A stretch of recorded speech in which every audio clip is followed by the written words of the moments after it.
부활하신 주님은 제자들에게 오셔서 말씀하셨습니다. 너에게 평강이 있을지어다. 너희에게 평화가 있어라 한 말입니다.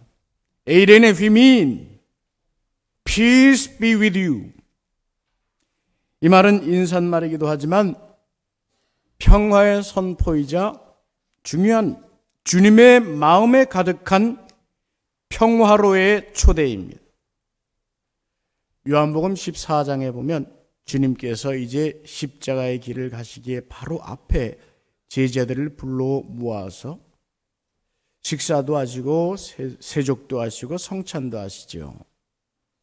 그때 제자들에게 하신 말씀이 있습니다. 평안을 너희에게 주노라. 내가 평안을 주노니 너희는 근심하지도 말고 두려워하지도 말라. 제자들에게는 평안을 주시고 주님은 십자가로 가셨던 것입니다. 엠마오로 가는 제자들의 이야기가 오늘 본문 바로 앞에 있습니다. 이 제자들은 두려움과 근심으로 쌓여 길을 가고 있습니다. 그때 주님은 이 제자들에게 찾아가 주셔서 평안을 주셨습니다. 오늘 우리는 급변하고 무한 경쟁하는 세태 속을 살아가고 있습니다. 바로 이런 세상 속에 살아가노라면 마음의 평화를 잃을 때가 많을 것입니다. 두려움과 근심이 찾아올 때가 많이 있을 것입니다. 바로 그 자리에서 주님은 평안을 주십니다. 마태복음 28장 말씀에 보면 제자들이 부활하신 주님을 만나게 됩니다. 그때 얼마나 반갑고 기뻐했는지 경배하는 자도 있지만 의심하는 자도 있더라 성경은 기록하고 있습니다. 믿음의 길에 여러분 의심의 단계가 있을 수 있습니다. 단순하게 신앙생활을 하다가 이 신앙의 길을 차츰차츰 걸어가다 보면 여러 소위 인생의 신앙의 순례길에서 질문들이 생겨날 때가 있습니다.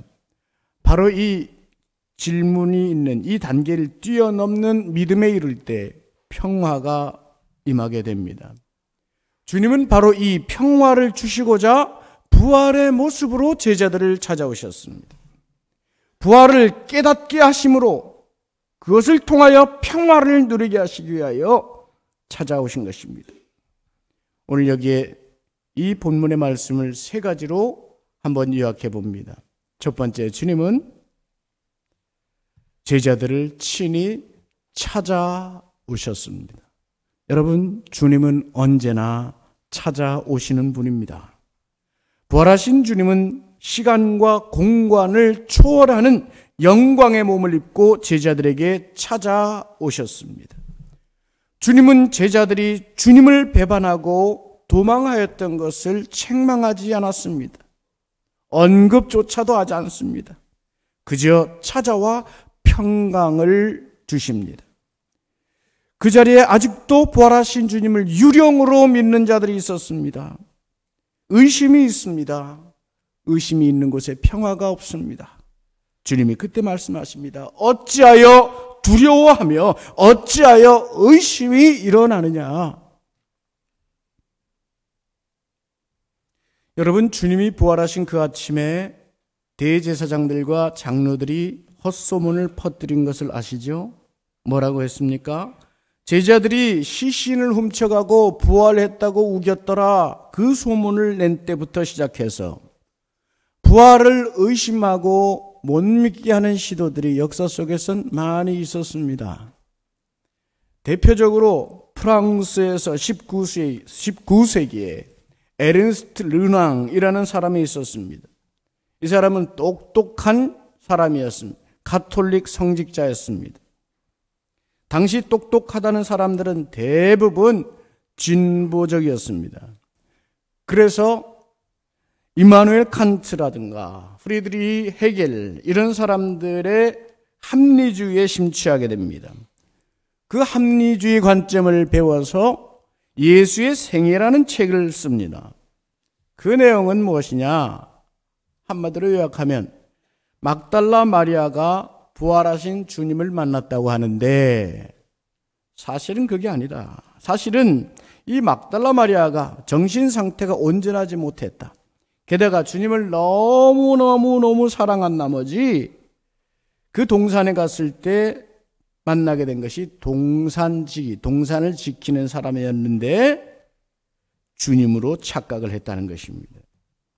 지금 우리가 생각해보면 말도 안 되는 이야기지 않습니까? 그런데 당시에 이 책이 출판됐을 때 한 달에, 첫 달에 6만 부나 팔렸습니다. 어마어마하게 팔린 것입니다, 여러분. 이 출판사에서 환영받는 집필가가 됩니다. 나라로부터 훈장을 받았습니다, 글쎄. 자귀도 받았습니다. 이런 일이 있었습니다. 1966년에는요, 영국에 유대인 학자가 있었습니다. 유대교 학자 숀 필드라는 사람인데요. 이 사람이 유월절 이야기라는 책을 썼습니다.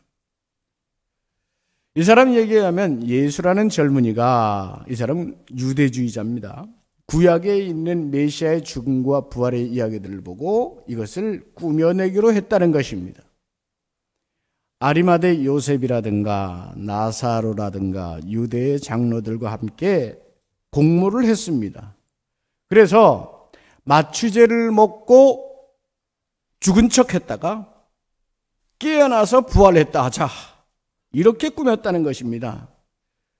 그래서 십자가상에 올리기까지 냈고 신 포도주로 만들어낸 그 마취약을 먹었다. 그리고 이제는 무덤에 장사한 다음에 살아나면 되는 계획이었는데 우스운 게 있습니다, 여러분. 여러분, 예수님이 십자가에 달려 있을 때 한 병사가 예수님의 옆구리를 창으로 찌르잖아요. 그래서 물과 피를 쏟으셨다 했잖아요. 원래는 이게 계획이 없었던 것인데 한 군인이 엉뚱하게 창으로 예수님의 옆구리를 찔러버리는 바람에 예수님이 정말로 죽게 되어버렸다, 이런 얘기예요. 참 잘 꾸며냈습니다. 처음에는 이 책은 인기가 없었습니다. 근데 언론 매체가 이 책을 광고하고 소개하자 인기가 삽시간에 퍼져나가면서 첫 5개월 만에 10만 부가 넘는 책이 나갔습니다. 2년 동안에 11쇄나 재판되었다고 합니다. 안타까운 것은 당대의 목회자 신학자들도 분별 없이 이 책에 대해서 찬사를 쏟아 부었다는 것입니다. 여러분, 만일 예수님이 오늘 다시 오신다면 어떤 일이 벌어질까요? 이제는 모두가 주님을 다 잘 믿게 될까요? 아니요. 여전히 허다한 사람들이 주님을 거부할 것임에 분명합니다. 주님이 하나님 나라를 전파하고 병든 자를 고쳐주시고 천국을 가르치시며 공생애 때의 그 삶을 반복하신다고 해도 예수님을 죽음으로 내몰며 정죄할 자들이 생겨날 것입니다. 주님께서 인자가 다시 올 때의 믿음을 보겠느냐 하셨듯이 그렇게 돌아가시고 부활하신다고 해도 많은 사람들은 이 일을 비웃으며 사기라고 거짓이라고 매도할 것입니다. 가인의 세대가 그러했습니다. 노아의 때가 그러했습니다. 노래하고 춤추고 문물을 만들고 기술을 개발하고 무기를 만들고 성을 쌓았습니다. 이 모든 것은 자신들을 위한 것, 인간을 위한 것, 나의 욕망, 나의 권력, 나의 행복, 그러면서 하나님을 잊어버렸습니다. 하나님과 멀어졌습니다. 요한복음 20장에서 부활하신 주님은 제자들을 찾아오셨습니다. 그리고 숨을 내쉬며 말씀하십니다. 성령을 받으라. 창세기에서 하나님이 흙으로 아담을 만들어 호흡을 불어넣어 주심으로 생명이 되게 하신 것처럼 주님은 제자들에게 찾아와 성령을 받으라. 호흡에 성령을 담아 제자들에게 주시는 것입니다. 그러므로 부활을 깨닫게, 성령을 통하여 깨닫게 하셨습니다. 오늘 주님은 주님을 나의 주인으로 고백하며 예배하는 우리에게 찾아오십니다. 예수님의 영이신 성령을 받으라 하십니다. 그러므로 예수님은 부활을 우리로 하여금 깨닫게 하십니다. 성령의 감동이 있는 사람은 고백할 수 있습니다. 예수님은 살아계십니다. 여러분, 우리 함께 고백하시지 않겠습니까? 예수님은 살아계십니다. 예수님은 살아계십니다. 이 믿음을 간직하게 된 것이 감사입니다. 이 고백을 할 수 있는 것이 감사입니다. 성령께서 우리와 함께 하심입니다. 부활의 영광으로 찾아오시는 주님을 여러분, 오늘 이 아침 우리 마음속에 충만히 모실 수 있기를 주님의 이름으로 축원합니다. 두 번째, 주님은 부활하신 몸을 보여주십니다. 주님은 제자들에게 친히 그 부활의 모습을 보여주며 말씀하시죠. 38절 39절의 말씀, 우리 다시 한번 읽어보겠습니다. 예수께서 시작. 예수께서 이르시되 어찌하여 두려워하며 어찌하여 마음에 의심이 일어나느냐. 내 손과 발을 보고 나인 줄 알라. 또 나를 만져보라. 영은 살과 뼈가 없으되 너희 보는 바와 같이 나는 있느니라. 아멘. 성경에서는 본다는 말이 중요합니다. 신학교에서는 이 성경 원어, 특히 헬라어를 가르칠 때, 배울 때 본다는 말을 강조해서 많이 배웠습니다. 오늘 주님의 부활 사건을 기록한 이 누가복음 24장에만 이 본다는 말이 14번 이상 나옵니다. 최소 14번 나옵니다. 단어는 보통 세 가지입니다. 블레포, 에이도, 에피기노스코라는 단어인데 본다는 말입니다. 안식 후 첫날 여인들이 돌이 무덤에 굴려 떨어진 것을 보았습니다. 십자가 없는 것을 보았습니다. 시체가 없는 것, 베드로가 무덤으로 달려가 그 몸을 굽히려 무덤 안을 들여다 보았습니다. 거기에 세마포만 놓여 있는 것을 보았습니다. 엠마오 제자들이 눈이 가리워져 주님을 알아보지 못하였습니다.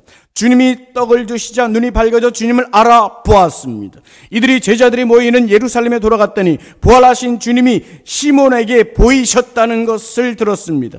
주님이 바로 그 자리에 오셔서 보여주셨습니다. 그 시야에 보이는 주님을 제자들 중에 여러 명은 유령이라고 생각했다고 했습니다. 그래서 주님이 결정적으로 손과 발을 보여주시며 말씀하십니다. 내 손과 발을 보라. 그래서 나인 줄 알라. 너희 보는 바와 같이 나는 있느니라. 우리 속담에 백문불여일견이라고 하잖아요. 100번 듣는 것보다 한 번 보는 것이 낫다는 뜻이죠. 지혜의 말입니다. 주님은 손과 발을 보여주셨습니다. 그리고 말씀하십니다. 만져보라. 심지어 주님은 그들과 잡수셨습니다. 제자들에게 말씀하시죠. 여기 무슨 먹을 것이 있느냐? 제자들이 구운 생선 한 토막을 드렸다고 했습니다. 주님이 그것을 제자들과 함께 잡수셨습니다. 배가 고파 드셨겠습니까? 시장 가셔서 드신 것이 아닙니다. 부활하신 주님의 영광, 온전히 부활하신, 육신이 온전케 부활하신 것을 보여주심으로써 깨닫게 해주시는 것입니다.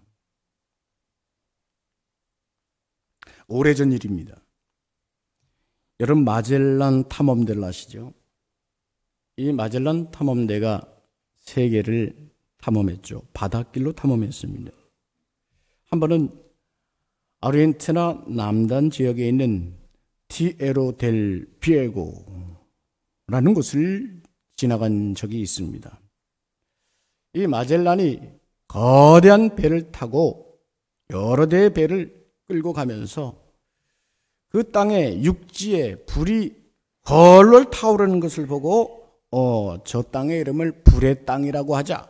티에로 델 비에고라는 이름을 지었다고 합니다. 그런데 정작 그 육지에서 불을 피운 사람들 있잖아요. 그 원주민들은 마젤란 함대가 지나가는데 거대한 배들이 지나가는 것을 보고도 아무런 반응이 없었습니다. 왜 이랬던가? 보통 보면 환호성을 지르든지 아니면 적대적으로 무기를 던지든지 나와서 반기든지 소리를 지르든지, 근데 아무 반응이 없었습니다. 나중에 알고 봤더니 이 원주민들은 놀랍게도 지금 저 해협을 지나가고 있는 거대한 배들을 본 것으로 여기지 않았다고 합니다. 이유는 눈으로는 보면서도 그저 환상을 보는 것이겠거니 했답니다. 그들의 시선은 지금까지 보지 못했던 그 엄청난 물체를 감지할 만큼 경험이 없었던 것이겠죠. 다른 말로 하면 믿음의 상상력이 부족한 것입니다. 여러분, 오늘 우리는 믿음의 눈으로 부활하신 주님을 봅니다. 주님이 보내신 성령께서 우리의 눈을 열어주셔서 부활의 주님을 깨닫게 하시는 것입니다. 그래서 고백하게 하시는 것입니다. 예수님은 살아계십니다. 이 말은 그냥 나오는 말이 아닙니다. 이 믿음은 그냥 믿어지는 것이 아닙니다. 기록된 말씀 속에서 부활하신 주님을 봅니다. 그러므로 우리는 믿음의 눈을 들어 주님을 찬양할 수 있는 것입니다. 예수님은 살아계십니다. 여러분, 다시 한번 소리 높여 선포합시다. 예수님은 살아계십니다. 이 영적인 눈이 앞으로도 이후로도 더욱 여러분 말씀을 통해, 말씀 훈련을 통해 더욱 크게 열리는 복이 있기를 주님의 이름으로 축원합니다. 마지막 세 번째, 주님은 성경 말씀을 깨닫게 하셨습니다. 주님은 성령을 부어주심으로 그들의 마음을 열어주셨다고 했습니다. 45절 말씀에 보면 그들의 마음을 열어 성경을 깨닫게 하셨다 했습니다. 44절에 기록된 대로 모세의 율법과 선지자의 글과 시편에 주님을 가리켜 기록된 모든 것이 이루어져야 된다고 하였지, 그것이 바로 이것이다 라고 알려주시는 것입니다. 그 내용은 곧 주님께서 부활하신 후 그 부활하신 그 시점을 기준으로, 이 시간을 기점으로 해서 역으로 모든 구약의 말씀들, 예언의 말씀들, 시편의 말씀들, 또 공생애 때에 예고하였던 말씀들이 다 이루어졌다고 풀이해 주시는 것입니다. 마치 바둑 대전이 끝나면 해설가가 모든 바둑의 대전 과정을 설명해 주듯이 이것이 바로 그 말씀의 성취라 풀어서 깨닫게 해주셨다는 것입니다. 엠마오로 갔다가 돌아온 제자들이 고백한 것이 무엇입니까? 주님이 말씀을 풀어주신 것을 감사하고 있죠. 그들이 말합니다. 모세와 선지자의 글로 시작하여 모든 성경에 쓴 바 자기에 관한 것을 자세히 설명해 주실 때 그들의 감동은 이렇습니다. 우리에게 성경을 풀어주실 때 우리 속에서 마음이 뜨겁지 않더냐.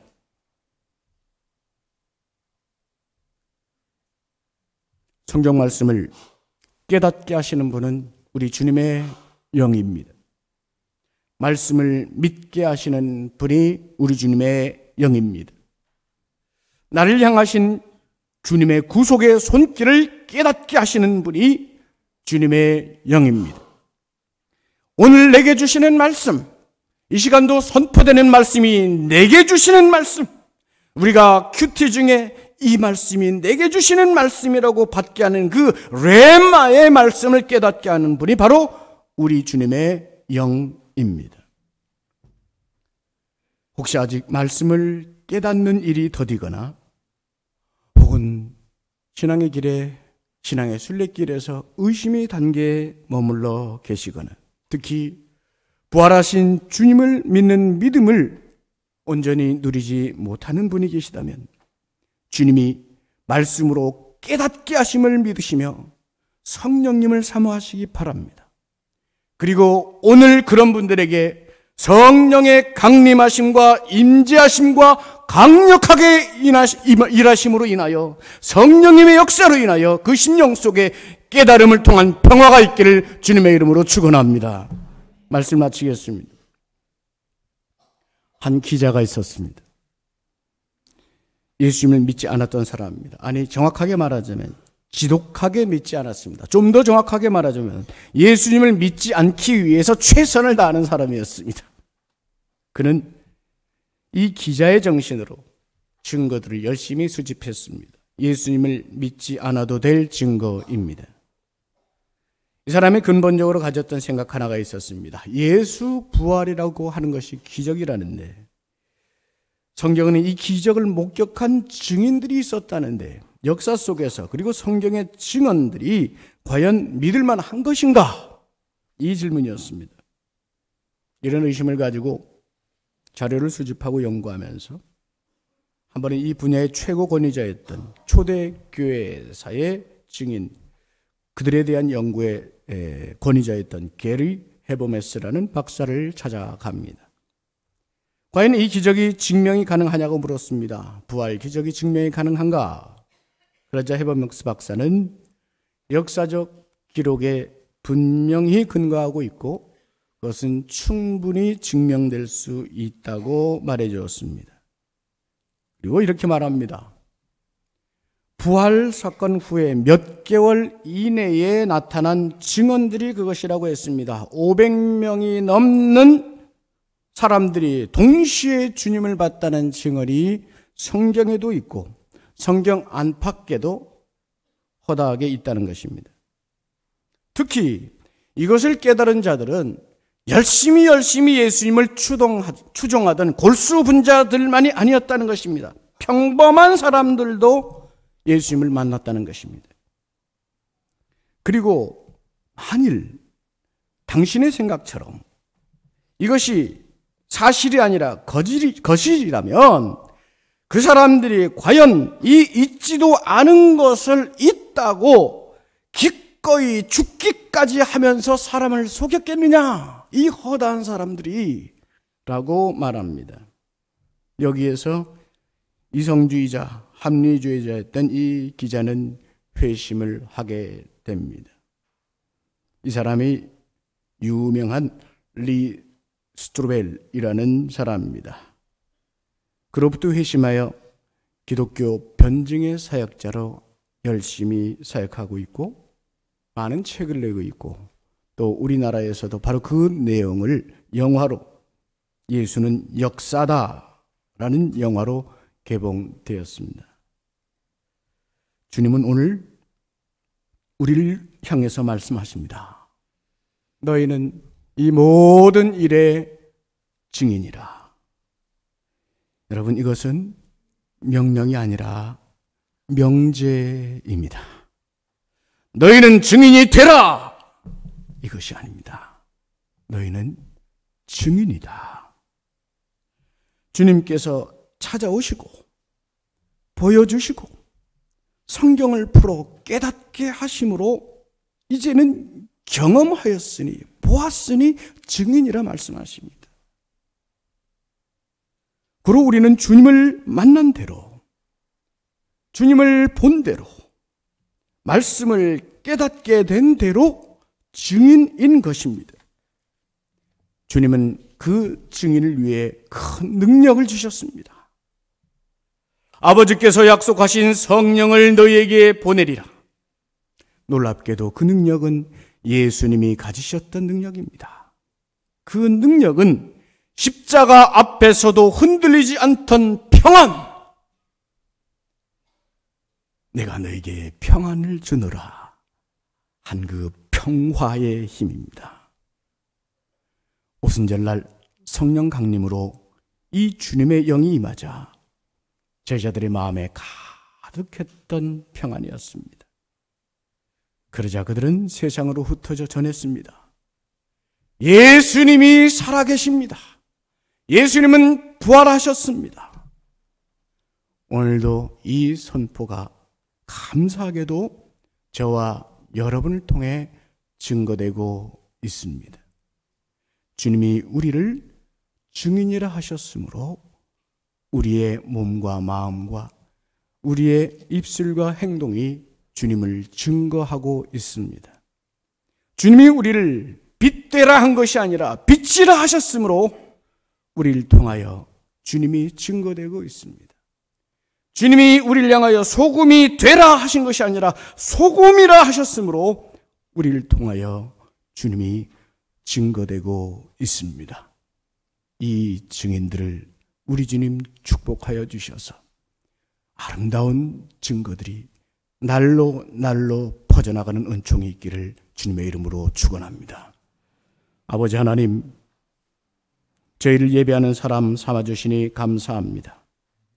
믿음을 갖게 해주셨으니 감사합니다. 우리를 향해 언제나 오시는 주님을 깨달으며 살아가게 하시니 감사합니다. 말씀을 붙들고 배우며 살아가게 하시니 감사합니다. 부족하고 연약한 저희들에게 성령을 주셔서 증인이라 불러주심을 감사합니다. 이 모든 감사의 마음을 모아 주님이 기뻐하시는 증인, 그 증거들이 더욱 힘있게 살아있게 하여 주시옵소서. 예수님의 이름으로 기도하옵나이다. 아멘.